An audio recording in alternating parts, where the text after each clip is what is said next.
A couple years ago, when NVIDIA started pushing their Max-Q line of GPUs, we saw some pretty funktastic designs from Acer and Asus that, like, they were fun to look at. I enjoyed reviewing them, but you probably don't want to buy it. Although now, after a couple years of trying, they're getting damn good. So let's see Acer's most recent one, the Triton 300, which is apparently, you know, she's thin, she's small, very light, but it has a 2070 in it. Damn, let's do it. I actually have not seen this laptop at all yet. Jeez, they were really not screwing around with the tape here. By the way, this is a pre-production unit. I think that this is final retail packaging, but I could be wrong. It might just be like a normal cardboard box inside here, we'll see. What, do you want me to just like hold it here and pull out? Sure. Sure. As always, let's first look at the power brick to give ourselves an idea of just how much power this thing's going to draw. I imagine this one's going to be quite a bit. Although it's actually not super heavy for gaming laptops. Let's see here, 230 watts. That's actually like quite up there. They've also been nice enough to write Predator Triton 300 on it. That's nice. It's really annoying when we open up like several laptops and then you have no clue which one had which power adapter. Anyway, on to the main attraction here. The way that the Predator logo looks is just really cool. Are you guys able to see that in like the overhead? Holographic? Yeah, it's sick. Anyway. Oh, I wonder if there's like a, what's that called? The like little refracty thing where it like traps different thingies of light. And like, kind of like soap. Anyway. Oh, sorry that I'm just admiring logos here, but this one also is really cool. I don't know if you guys can see how it's like 3D. I wonder if it lights up, that'd be sick. Well, is there anything besides a laptop in here? Oh, no. There probably would be like warnings or warranty info or whatever in the production version, but whatever. Ugh. That was not as graceful as I was hoping for. It is quite light given, you know, that it has a 2070 in it. So it's 4.6 pounds, which is slightly heavier than like the XPS 15 here, which is 4.2, just to give you a bit of context. Looking at the I/O though, we have USB Type-C, and I think it has charging on it. I'm not entirely sure. We also have USB-A, HDMI, mini display port. And then on the other side, we have two more Type A's, Ethernet, and headphones. my favorite part here is just having the dedicated Ethernet port. I don't know, that's going away on gaming laptops lately, it seems, and for gaming, you just kind of need it. All right, let's get into it here. You can open it with one hand. Oh, the screen's definitely a bit on the flimsy side. It doesn't really matter, but it doesn't measure up to like an actual Ultrabook. That said, the actual chassis feels very stiff. Yeah, that's one thing where on some of Acer's less recent machines, they had, especially kind of right around here, you could really flex the chassis, whereas right now it feels like I'm flexing the table more than the laptop. Overall though, the feel of this machine is just very good. Just like you will feel very good with private internet access. Wow, that was one of the bad ones. We're keeping it though. With PIA, you can access services and websites as though you're in a different country. It encrypts all of your internet traffic and uses a safe, protected IP. You can connect up to 5 devices at once and has clients for Windows, Mac OS, Android, iOS, and Linux. Try PIA risk-free with their 30-day money-back guarantee at the link below. This is something that might seem pretty dumb, but I really appreciate that they have just a standard power connector here. There's nothing more annoying when you just lose the end to a power cord and you can't just put in a normal one. It doesn't really matter, but it's just nice to see. Anyway, should we, wait, where's the power button? Oh. I thought that this right here was the power button, but it's turbo. Are you able to see that? I'm guessing that's the make it loud button. All right, so let's take a look at what the specs are here. We have up to a 10th gen Intel Core i7, so that's the 10750H, which is 6 cores, up to 5 gigahertz. Pretty awesome for gaming, if it can stay cool, of course.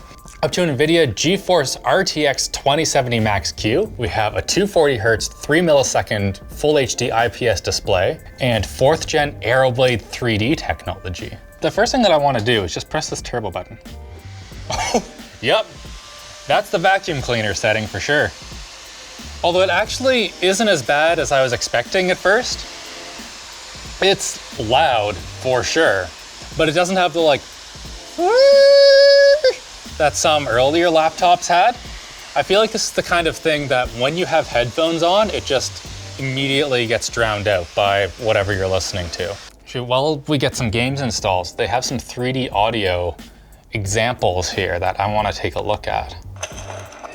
Wow, yeah, I can see why they had right on the desktop there an example for the DTS-X audio, because that actually sounds friggin' awesome. Like, their last ones had Dolby Atmos, and this might actually have better separation of the sounds. It's pretty crazy what they can do now. That said, if we turn on turbo so it's an actual simulation of what it'll sound like when you're gaming, much less impressive. Just put on headphones. Actually, do they have, oh, they don't. I really liked how on some of Acer's more recent laptops, they had a little spot for your mouse dongle to go. It was like a USB Type A that was just a bit recessed. So you just kind of got to chuck this guy in there and just never worry about it again. That said, this is fine. There's enough Type A ports on here that you don't really have to worry about it. They've also been nice and not put the Ethernet cable on the right side. On the left here, it's going to be just way better for using your mouse at the same time. Oh, there we go. 240 Hertz is just so sick. It's one of those things where like very few people besides esports professionals are going to actually need it, but it's just so awesome to have. I guess what else do we have here? How much RAM is in this? 32 gigabytes, not bad. I actually found out the other day that just like doing my normal job uses more than 16 gigs of RAM. I was pretty shocked. All right, let's see if this laptop can play Portal 2 well. Oh, 240 Hertz is just so great. It's the sort of thing where like, I want to turn 90 degrees. Did it. Anyway, that's really enough of that. Unsurprisingly, it plays Portal 2 great. Now, although we can't show you performance data, we can just take it apart and find out how good it's probably going to be anyway, because sometimes your eyeballs work just as well. This looks like it should be pretty easy.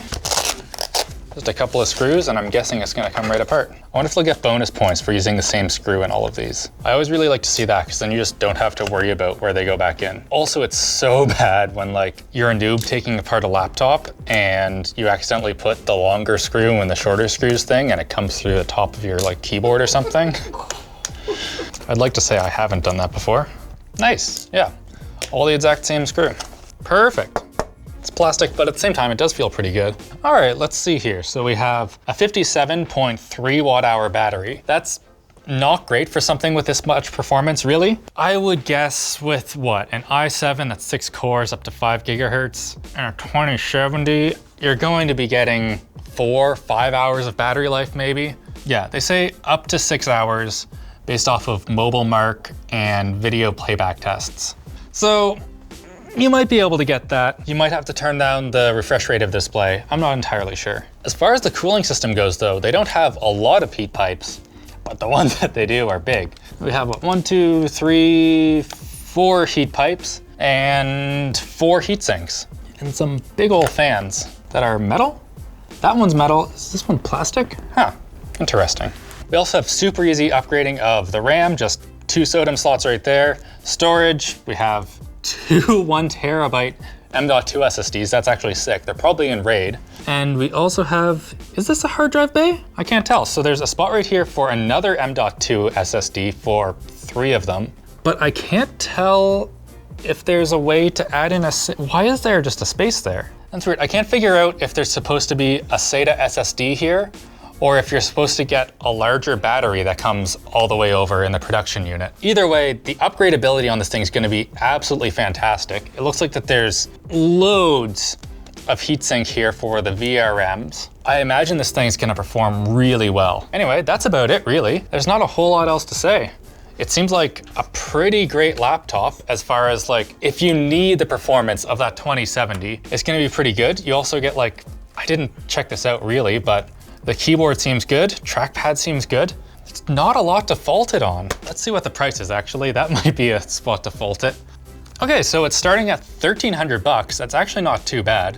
That's for the i5 and the 1650 version. So I probably would not buy the starting one. Like if you're buying something that's this OP, I'd probably go for at least like the 2060, 2070. If you're going for something that's a bit cheaper, I'd go for something more powerful in like their Helios lineup, which they also just released some new ones of. But anyway, that's about it. I like it. Overall, it seems like quite a good one. So yeah, hit like, get subscribed. Have Have an excellent day. So long.